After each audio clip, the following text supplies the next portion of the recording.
Hello everyone and welcome to this edition of Investing and Trading Live.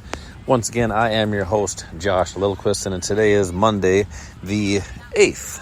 It is the 8th of July. We are in a post-holiday market update. So we had the 4th of July, great 4th of July. Hopefully everybody had a fun and safe weekend. But now the market is back open again, and it is time to have some fun.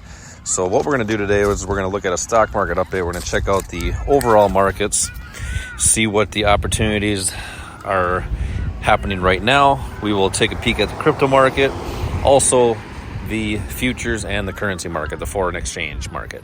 So let's start with our market update. But before we do that, we know there's risk in trading and investing. You can and will lose money at one point in your life. This is strictly for entertainment purposes only.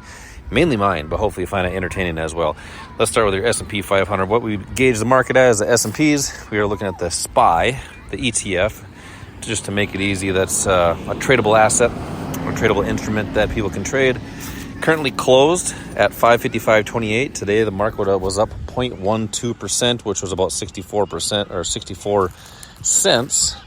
So not a whole lot of action with the S&P 500, unlike what the market has been doing, for quite some time, just chugging straight up to the upside. We did have a gap up, and then not a whole lot of action on this first day of the post-holiday market update.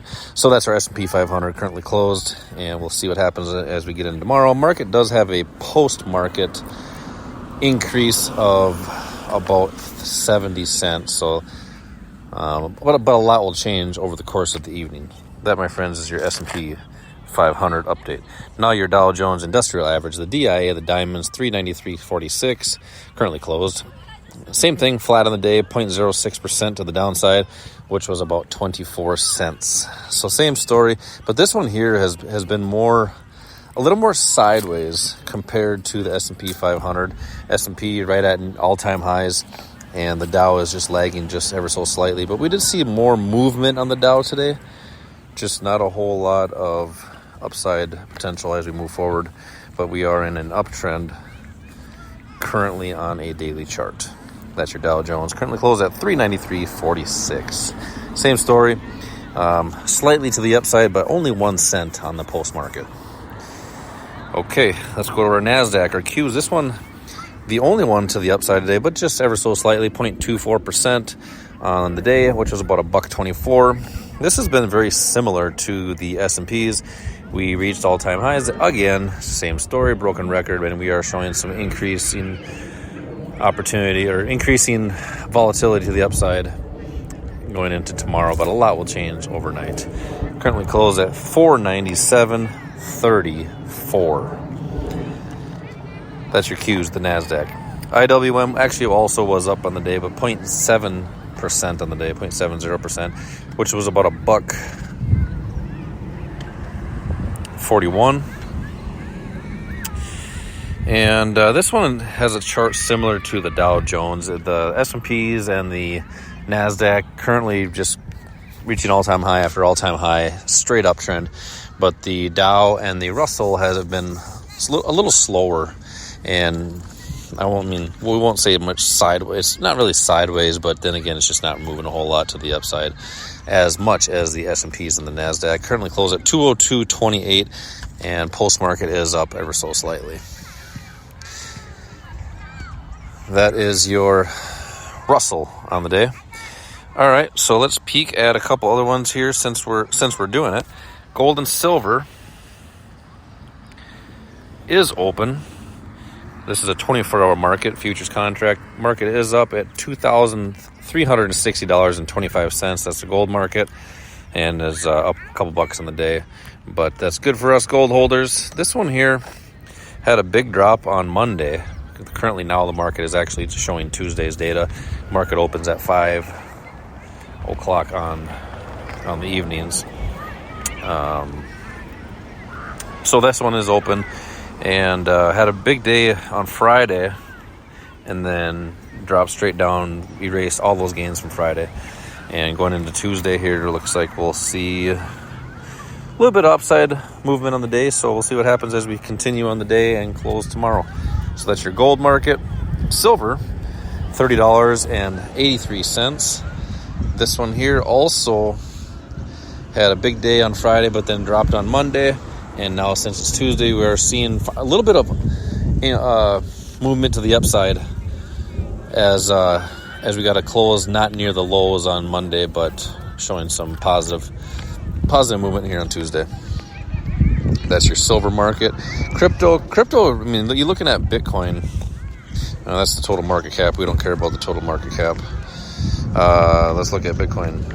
Now we're back in the 550s, $59,966 per Bitcoin. So this one here is starting to really struggle. We've been seeing a downtrend ever since about the middle of June. Quite frankly, the end of May. Tapped it again in the middle of June, but then we've been seeing a downtrend ever since. And that's pretty much the whole crypto market. We did see a nice pop with Mobile token this weekend. Going to Mobile, which is currently at 0.0014. So this one here actually was up 130% over the weekend, but then 1, 2, 3, 4, 5 down days, and bringing it back right at where price was at before that increase. So it goes up 100%, drops down. So that's the volatility that you're going to see with crypto, especially these smaller ones like Mobile token. So that's Mobile on the day. The dollar, we like to gauge the dollar for pretty much everything that's running the market. This one here currently on a short-term downtrend, but just the last 5, 6, 7 days. So I do like to see that go back up. We still have that bullish bias with the US dollar, though, which brings a lot of those currencies, a lot of good movement with the currencies as we speak right now. Had some good moves with the pound, the Aussie. I believe the Aussie yen had some good movements as well. So let's look at a few stocks here. Nvidia, just very, very bullish, even though it came down after the split, but currently closed at 128.20. Other stocks to talk about. Let's see, what were some big movers in the day? Tesla has also been showing some major upside movement, currently at 252.58, but about a week and a half ago, at the end of June, it was down at $180 per share. So that one, those Tesla holders, I do not currently hold Tesla. It'd be nice to have it right now, but looking pretty good for those Tesla holders. Let's see. Facebook was down, or Meta was down 1.96% on Monday. And let's see, rounding out your stocks, Carvana was down 4.5%.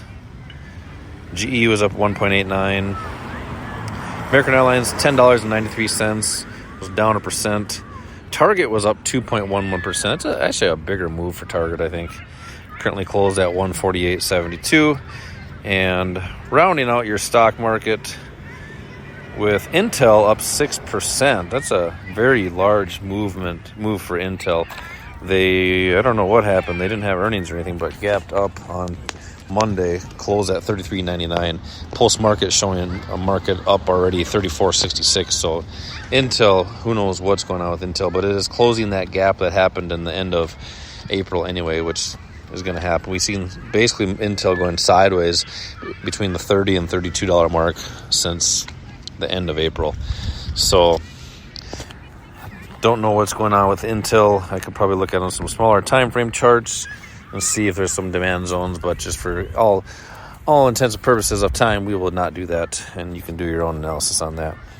Best Buy was up 3.71% as well. So that, my friends, is your stock market update, crypto market update.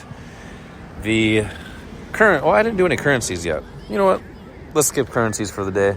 We did talk about the US dollar, but that, my friends, is your market update for today, Monday, July 28th.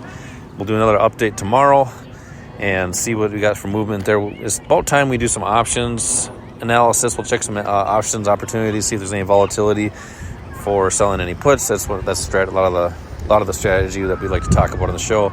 And then we'll get our 4 sessions in for the local radio program here coming up this week as well. As always, collect your profits when they're given to you and protect your losses, keeping them small. Until next time, reach